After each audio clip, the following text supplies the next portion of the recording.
Okay, in this section we're going to solder the new battery in position, so I'll just strip the wires.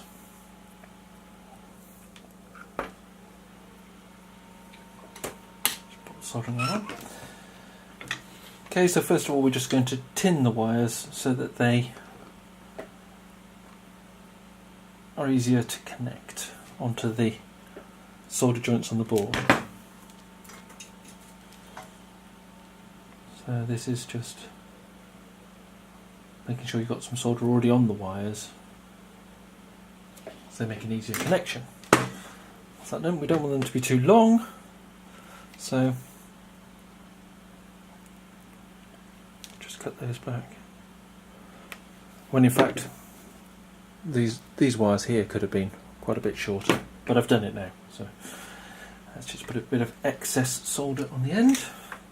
So a nice big blob to connect to the board. Like that. Okay, so let's revisit the board. So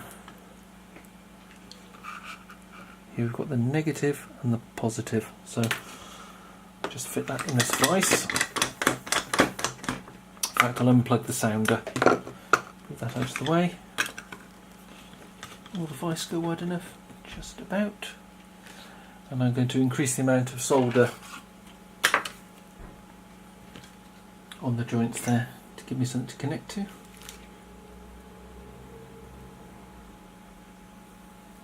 Okay, that's looking good. Now take care here if your battery is charged.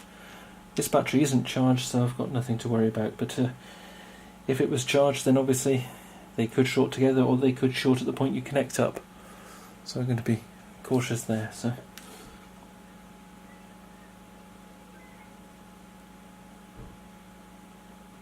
that's the first connection made. There's no sounder connected to this, I don't have to worry about any noise.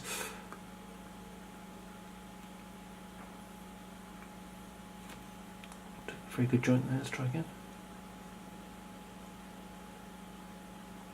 There we go. Close look at those. I'm going to check those with an ohm meter just to make sure they're not shorted together.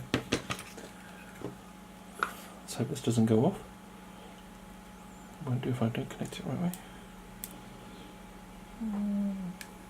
There we go. So that, after I've tested it, I'll put this together like this.